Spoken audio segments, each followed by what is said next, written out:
Hello there, beloved Ascension pioneers, and welcome to another one of my Wisdom from the Stars video. I was recently asked a question about crystals and how to use them, and I made a video about this already when I was talking about frequency and toning, and I did an intro, and it has a lot of information there already, so if you're tuning more into that, I want to invite you to check out that video. But today I want to show you some requisites. I want to show you some of the ways how you can connect to your crystal companions, because a divine companion wrote to me in regards to the crystal ball. I recently got this clear, well, actually kind of ice calcite crystal ball. It perfectly fits my hand. I got it on Monday, and it was the most amazing and beautiful thing I've ever seen.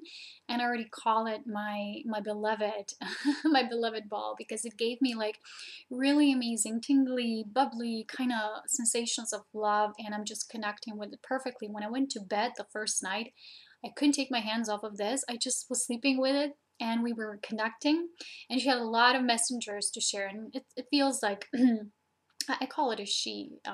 You know, it's kind of like my own connection. But after that, when I posted a picture of this, I got this question from somebody telling me they got a similar ball, but they don't know how to use it. So they asked me if I know any advice or if I have any information. So as I'm tuning into that, I'm holding it in my hands. I'm already feeling like these immense pulsations of electricity that always run up my spine, and this is how I know that the connection is made.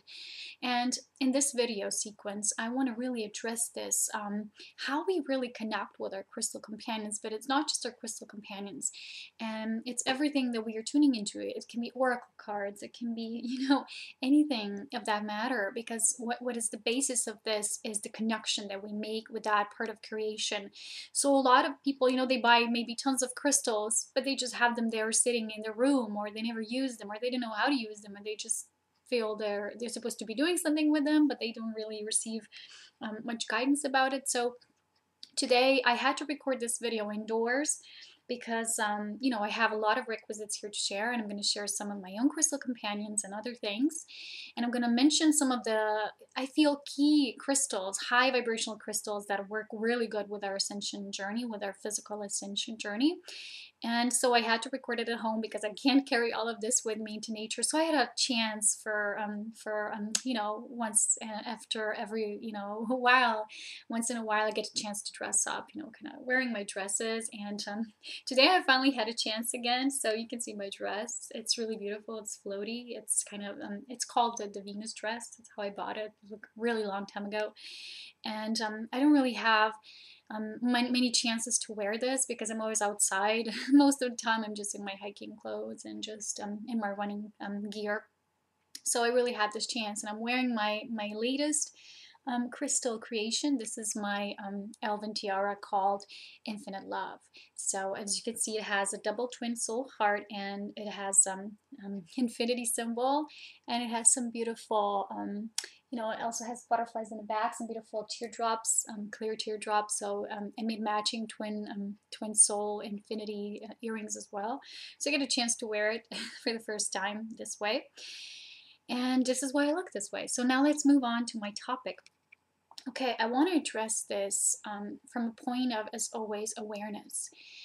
Before I'm going to start talking about this, I want to ask you that if you're ever guided to read some of the books, or to just have like a really good book on crystals. You know, I don't really read them, but if I get a chance to look up a certain crystal, I've never seen a better definitions and, you know, really in-depth descriptions than in this one. This is called the Book of Stones, and there's several authors, but mostly Robert Simmons and Naisha Ajian. I don't know how to pronounce this, but it's called the Book of Stones. And I remember getting this. It was like really heavy, and I thought, you know, am I ever going to use it? But when you look inside, it has all these descriptions from different levels. First, it describes the stone, the components, you know, the level that it works with, and then it gets on different perspectives like spiritual, emotional, physical, and the affirmation for the crystal. So it looks kind of like this. So it's very in-depth, and when you get a chance to maybe you get a new crystal companion, what you can do is just hold it in your hands, and if you have any material or any books about it, or you're just intuitively guided towards it, but then you want to look deeply into it, you can just read to the stone if you don't know what else. So you're just reading and holding the stone, and it's going to maybe give you even deeper insights and its own messages, because you know the same goes with every other thing in creation that we're connecting with. You know, maybe we're seeing animal companions or messengers, or they're giving us, for example, some sort of specific message that is general, but there's also specific messages for us. So it's nice always to tune in through our soul, through our own intuitive soul knowing.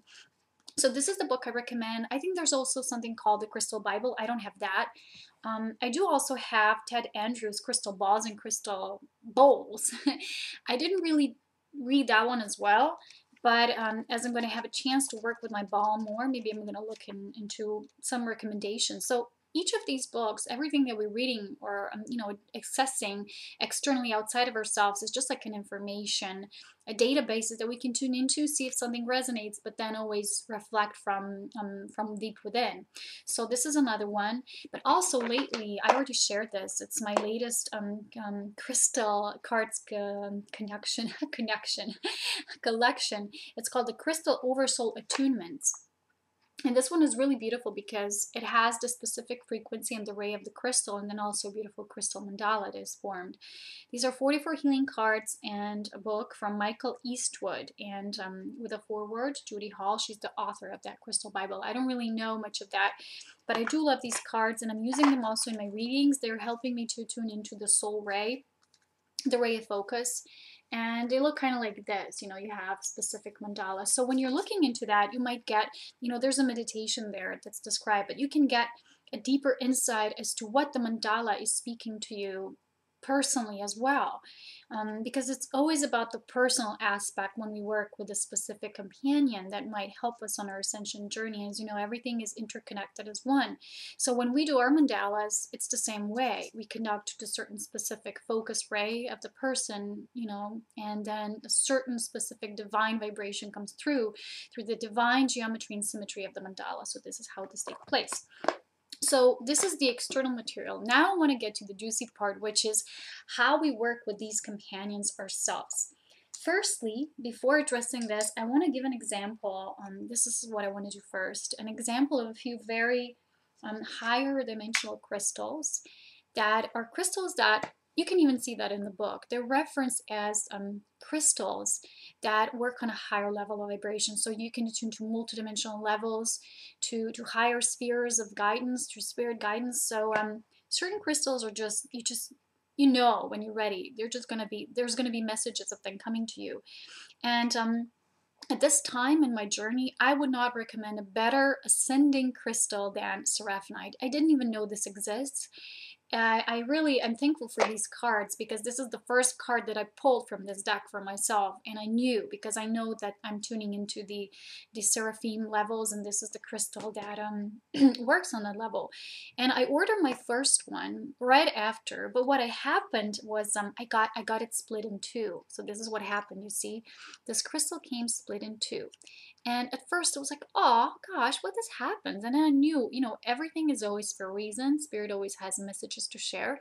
So I was looking at where it split, what's the message. I also got the message of divine perfection, you know, two moving into one. So it's the divine feminine and masculine. And as I'm mentioning this, you can see my beautiful twin soul altar in the back, and you have the Star of David mandala my mom made.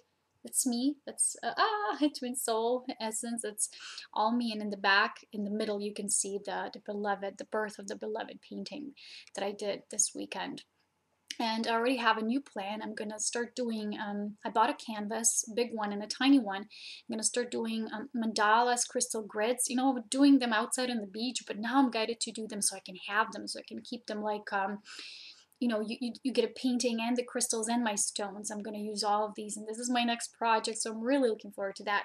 So you see, this is going to be the next enhancement in this, how to work with the companions. But let's move on, and let's go back to the story of this crystal. So it had a message to share, and then what happened was, I actually contacted the seller, and they sent me the new one. So now I have two.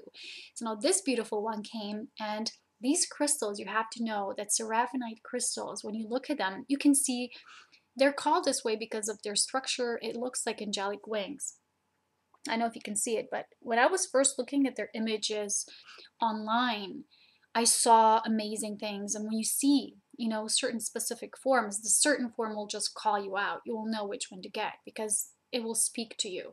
It happens even if we don't see the forms, something specific calls us out. We know what we're meant to receive. We could just gotta trust the process. But when I got this one, it has a wolf in it. It's just, it's a bit thicker than the first one I got. That was very thin. It was not packaged well. That's why it's split in two. And now I'm using it from my beloved altar. Each half on each half of the story, and it's just this crystal. When I went to meditate with it yesterday, when I got it, I just held it before going to bed. And just as I was touching it, it already started to pulse out so much. I couldn't believe it was so strong. Never any crystal pulsated that strong in my hands. And it has a wolf. The wolf is the nurturer, the protector. It's the spirit. It's about spirit guidance. It's about trusting that guidance. It's a lot of times it's that symbol of spirit. And also, they say the loner wolf. But at the same time, the wolves live in what they're called, the groups, and you have an alpha male leading the group. So there's many messages in this, So as I was tuning into this, I just remember I kept dozing off somewhere else, and there was light pulsing into me, and it was really, really intense. So when you're getting crystal companions for yourself, don't do it mentally. It's a totally intuitive process. Sometimes they just find you. I have a lot of companions, crystal companions that other people actually send to me. And this is how I got my divine pairing of two apophyllite crystals. One is green, one is this beautiful. It has my symbol, Aurea symbol. I think I already showed you this once. It has a golden ring all around. So this is my vibration, white and gold. This one is green, this connection to nature. So now that I got two, and both of them came as gifts, I knew they're a pair. Again, feminine, masculine, that energy, and was really beautifully felt. So this is the second crystal that I want to recommend. It's high ascending crystals, apophyllite. Apophyllite also looks something like this. So there's many different forms of apophyllite. I have two pieces like this. One I bought myself, one was again a gift. This is the second one I recommend. Also one that I really recommend is ametrine. This is the combination of amethyst and citrine. It's really good for abundance, for being abundant, for, you can just hold it in your hand, like, left hand, the receiving hand, or whatever kind of hand is your receiving hand, and you can just feel how you're drawing forth from all that is. It's not linear. You're receiving, you're tuning into all that is. And mine is pointy, which is very good receiver. And as you know, crystals are amplifiers of energy. They're not doing the work. You're doing the work. They're just helping you to amplify during this process. Of course, nothing can go missing without the Aurea 23 crystal. You can have them in all shapes and size and forms, in jewelry, in this, I have many of them. In one of the forms, I used it as my crystal wand. This is my twin soul, divine truth wand. And as I was activating it, this is going to be the next step I'm going to address in the video. It's how to activate your companions. It's how to speak to them. It's how to make the connection so that you really work as one in your ascension journey. And this one, two sparks of divine love within one, and I use the Aurea 23. They go like this. They have some elven symbols. They have a rod. They have a holder. So you hold them. I think there's another piece of amethyst here. It's a spiritual connection. And when you hold it, this is one of the strongest wands I made. And as I'm holding it, if I'm speaking maybe light language, if I'm just meditating, and this is one of the strongest vibrations I've felt from this wand. Firstly, because of the crystals, but secondly, because of the love, the devotion I put into it. It's the awareness coming through. So it was my own connection with the crystals. Crystals love to be used. They don't like to be just put on a shelf and not doing anything with them. Kind of like stones. I gather mountain stones, and one day somebody said to me, you have to put, something for exchange. I was like, no, stones love to be used. They really love to be used. If you're using them in art, in service, paving them forward, making grids, they love to be used. That's what they're here. That doesn't mean you're gonna go, you know, with this whole huge wheels and you're gonna gather all the sand of the whole beach. It doesn't mean that. But if you collect the stones that you're guided towards and use them in creativity and creation, there's gonna be really grateful. They were gonna be grateful. So, you know, when I was activating this one for the first time, the light language I received was activar de oleton. Del activar, el activar del oleton. So that means I'm activating this wand. And as I said those words, it felt like the the whole rod, it's like began to pulsate. So one of my dreams lately is to create a whole stack. It's like to create a whole like a rod, power rod for myself, kind of like a Galadriel or Gandalf or whatever wand. So magical, Eldar, Illumine wand, and this is my next step as well. But when you're using this, it's really important that you stay centered within you and feel whatever comes through. So we're going to be talking about making that connection next. But let me see if I forgot any other crystals. I also got, these are the ones I'm going to use in my crystal grid, mandala painting, all of it, you know, my new project. I got these beautiful selenite tiny wands from this beautiful donator. So they're going to be perfect for my project. Selenite is also one of those very highly vibrational crystals. Also good for, you know, when you go to sleep, peaceful sleep, relax. And that's it. One of the others that I have when I'm doing my guidance, my readings, I have it on this chain that I made, my rainbow art chain. It's the Dambarite crystal. It's kind of locked in this beautiful pendant, as you can see, and it's just really cool piece. And Dambarite is one of the most highly vibrational crystals as well. But for my, you know, my recent resonance, of course, because I'm connected with those realms of seraphim and creation angels. So this one, when I held this, I felt like I'm home. So I would recommend you, if there's any way, you know, go get that crystal. It's really great. They also have like gemstones, and my mother has a tiny one. It's formed like a triangle. It's a tinier gemstone, but it's really powerful. It's really, she loves it. It's good for the whole body restructuring when you're working with your cells. And you can actually help to tune into that level of you, which is your God self, that kind of directs your cells how to work, how to be overwritten with the new, how to be rebirthed, how to transform in a literal physical sense, because Ascension is doing that. So with all of this, one of my favorite stones in the whole wide world, of course, are my sacred mountain stones, because I've realized that I've never seen stones like this before because they're shiny. You won't be able to see that in the camera.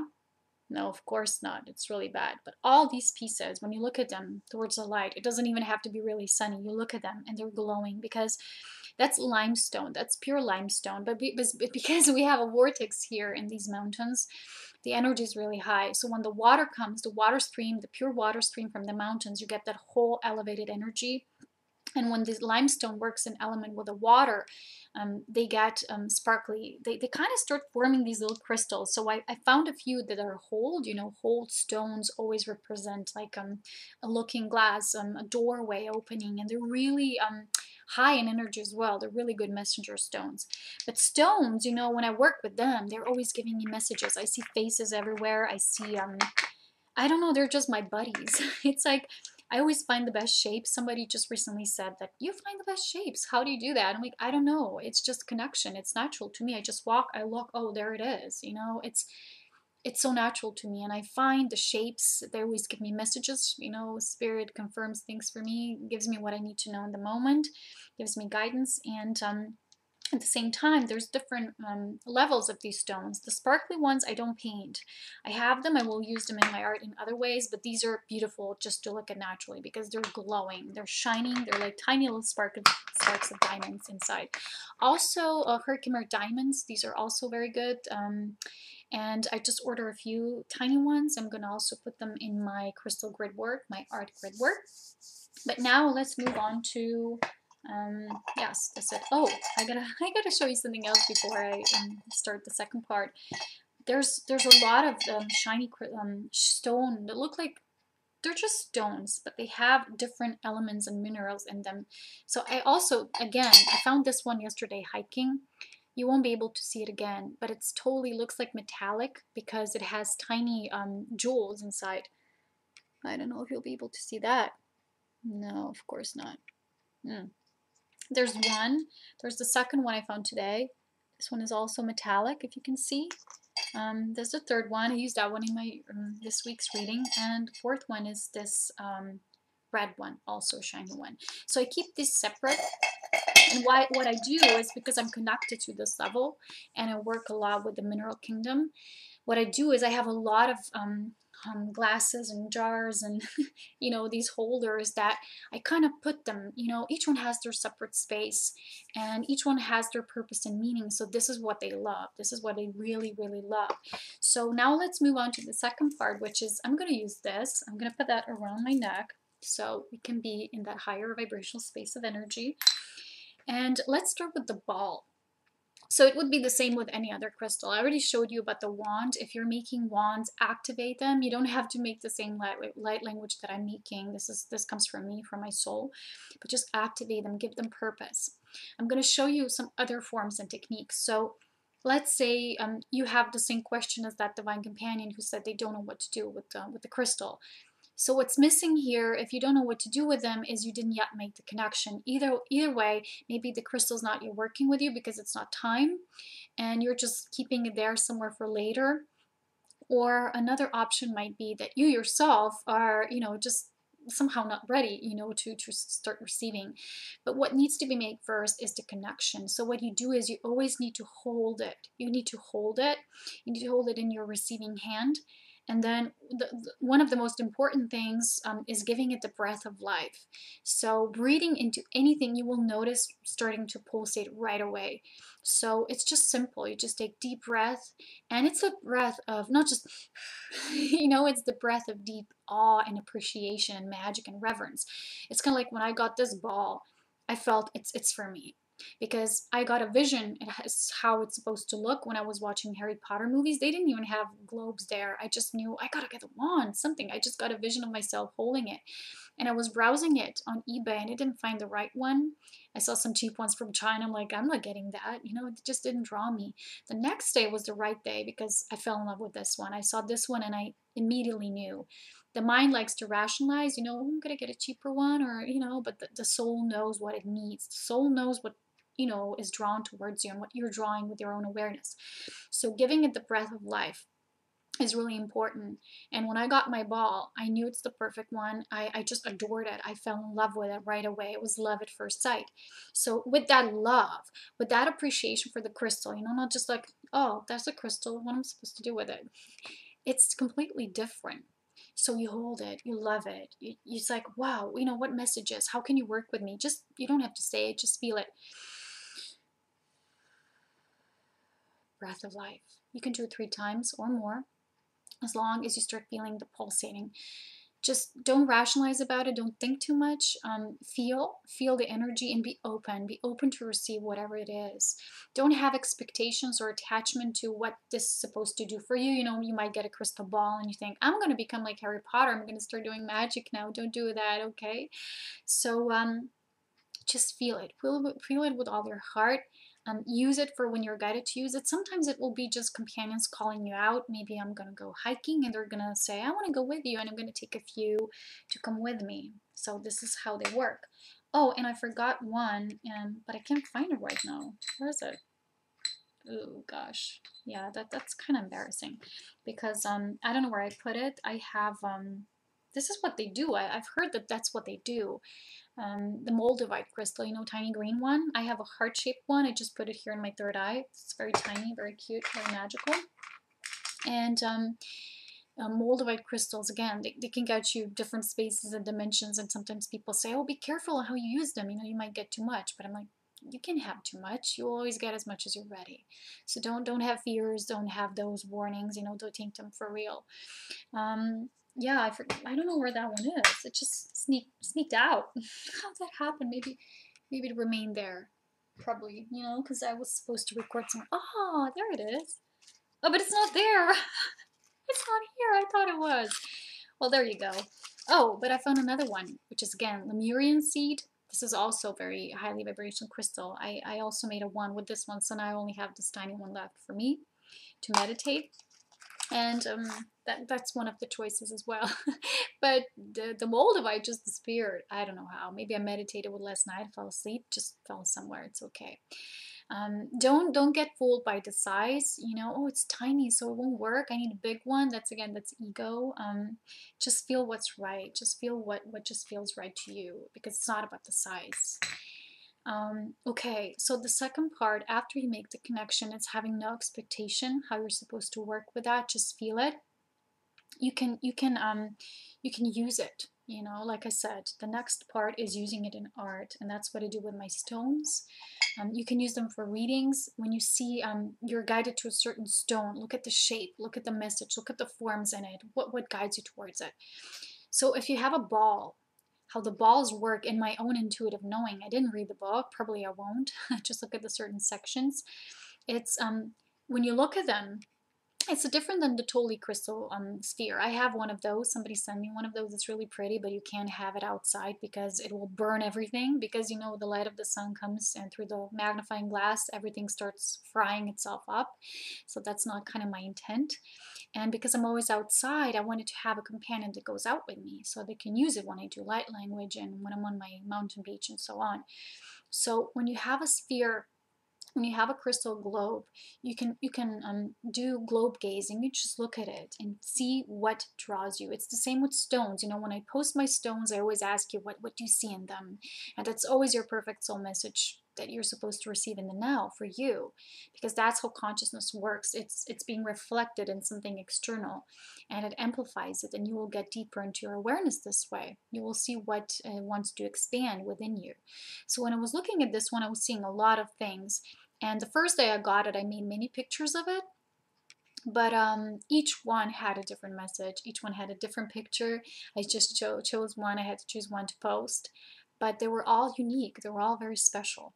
So if you're looking for just one way how to work with these things, it's not as simple as that. It's an inner intuitive process. It's an inner knowing. It's a fun journey of magic, of mystery.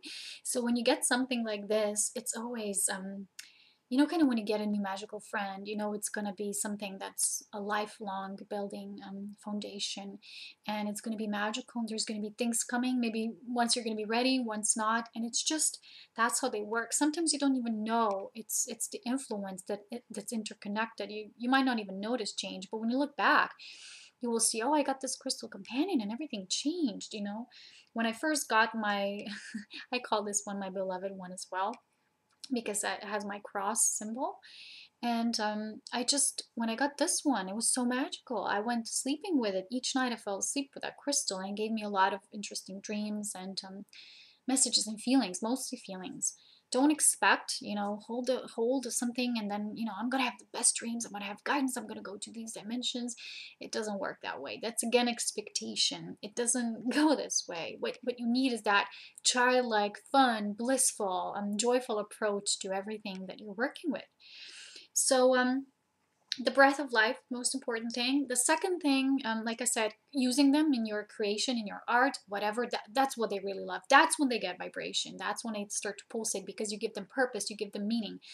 Third way of using it, after you really enliven it and you make the connection or you use it, it's toning. Use it with toning. Hold the ball or the crystal, whatever it is. It might even be a normal stone. If you're outside in nature, you don't have any crystals, that's what I do when I go out running.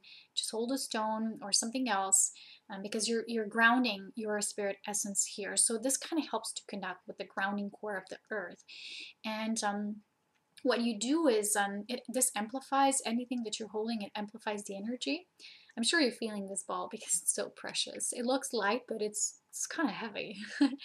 You can use it for weightlifting as well. I don't know, maybe. It amplifies your muscle tone.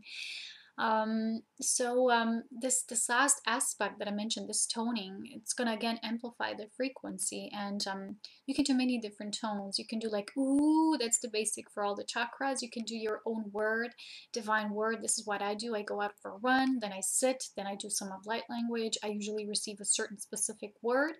I get also the meaning, and then I channel, not channel, yeah, I channel the toning of this, and I increase the frequency through all of my being.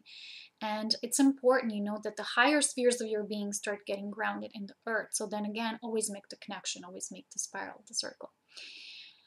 So this is the third usage. It's using them. This is the using them for service. Everything that you're using this for, it's service. A lot of people, they buy crystals, they buy gemstones, and they focus only on, oh, this is the gemstone that's supposed to help me for, I don't know, kidney damage, things like that.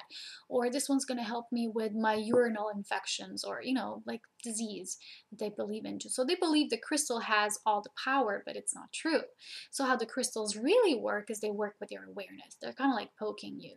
So eventually you will get to the point of your journey that you will see that it's all about awareness. So it depends on what kind of level of your journey you're at, but once you start really embodying your physical ascension and your higher spirits, it's just these high vibrational crystals will start calling you out. And I'm just going to show you this one once again. Maybe you're going to feel it. Yeah, I don't know if it wants to. It doesn't want to zoom in. It's really beautiful. I'll post a picture of this one on my Facebook. Maybe you're going to be able to see the wolf too. This was a longer video than expected, but I just really wanted to show everything, and I wanted to give you the scope of how this works. It's a magical, mystical process. Embrace it. It's not like you're just gonna read some information and then you're gonna become a copycat and how you do that. The fun part is when you discover how it works, okay? And it's going to be different for each and every one of you. So this is it for today. I'm still on my break, kind of officially, but I will see if something else comes up for me to record when I'm going to be out on my nature hikes. Tomorrow I'm going again. I'm starting my hiking season, so this was probably my last chance to get dressed up, so enjoy. So thank you for watching and commenting and staying in our circle of love. And recently there was such a beautiful bubble of love opening and bursting here, and I'll talk about this more soon. So take care so much, crystal, stone, companion, everything, love. And that's it for today. Take care. So much love, wisdom, and power. Bye-bye.